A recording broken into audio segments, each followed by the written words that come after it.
বর্তমানে দক্ষিণবঙ্গের ওপরে একটা নিম্নচাপ অক্ষরেখা অবস্থান করছে। এর প্রভাবে আজকের দিনটা অর্থাৎ 26 তারিখ প্রধানত মেঘলা আকাশ থাকবে। হালকা থেকে মাঝারি ধরনের বৃষ্টিপাতের সম্ভাবনা থাকছে দক্ষিণবঙ্গের জেলাগুলিতে। বৃষ্টিপাত কিছুটা বেশি থাকার সম্ভাবনা রয়েছে পূর্ব পশ্চিম মেদিনীপুর এই জেলাগুলো। এই জেলাগুলো দু এক জায়গায় ভারী বৃষ্টিপাতের সম্ভাবনা রয়েছে আজকের দিনটা। অন্যান্য জেলাগুলোতেও স্থানীয়ভাবে দু এক জায়গায় বজ্রবিদ্যুতের তীব্রতা থাকার সম্ভাবনা রয়েছে আজকের দিনটা অর্থাৎ 26 তারিখ। 27 তারিখেও প্রধানত মেঘলা আকাশ থাকবে, হালকা থেকে মাঝারি ধরনের বৃষ্টিপাতের সম্ভাবনা থাকবে।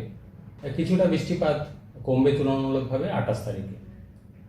আবার তারপর 29 থেকে 31 তারিখের মধ্যে দক্ষিণবঙ্গের জেলাগুলিতে বৃষ্টিপাতের পরিমাণ আবার কিছুটা বাড়বে। বিশেষ করে উপকূলের কাছাকাছি যে জেলাগুলি রয়েছে এই জায়গাগুলো দু এক জায়গায় ভারী বৃষ্টিপাতের সম্ভাবনা থাকবে 29 থেকে 31 তারিখের মধ্যে।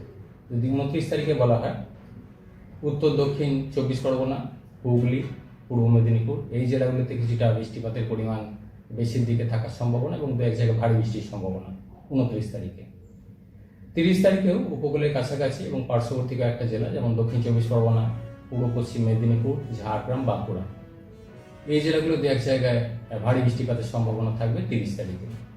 31 তারিখে দু এক জায়গায় ভারী বৃষ্টির সম্ভাবনা থাকছে পূর্ব পশ্চিম মেদিনীপুর, ঝাড়গ্রাম এই জেলাগুলোয় স্থানীয়ভাবে দু এক জায়গায়। অন্যান্য জেলাগুলো হালকা থেকে মাঝারি ধরনের বৃষ্টিপাতের সম্ভাবনা থাকবে। বৃষ্টিপাতের পরিমাণ কিছুটা বেশির দিকে থাকবে 29 থেকে 31 তারিখের মধ্যে দক্ষিণবঙ্গের জেলাগুলিতে। কলকাতা পার্শ্ববর্তী অঞ্চলের জন্য আজকের দিনটা অর্থাৎ 26 তারিখ মেঘলা আকাশ, দু এক পশলা হালকা থেকে মাঝারি ধরনের বৃষ্টিপাতের সম্ভাবনা রয়েছে। বৃষ্টিপাত থাকবে, পরবর্তী দিনগুলোতেও থাকবে। পরিমাণ কিছুটা বাড়ার সম্ভাবনা থাকবে কলকাতা পার্শ্ববর্তী অঞ্চলের জন্য 29 থেকে 31 তারিখের মধ্যে।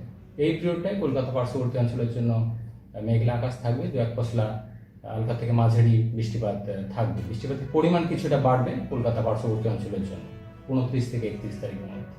এই পিরিয়ডটায় দক্ষিণবঙ্গ এবং পার্শ্ববর্তী উত্তর বঙ্গোপসাগরের কাছাকাছি একটা ঘূর্ণাবর্ত তৈরি হওয়ার সম্ভাবনা থাকবে, ফলে সেই কারণে বৃষ্টিপাত বাড়ার সম্ভাবনা থাকবে।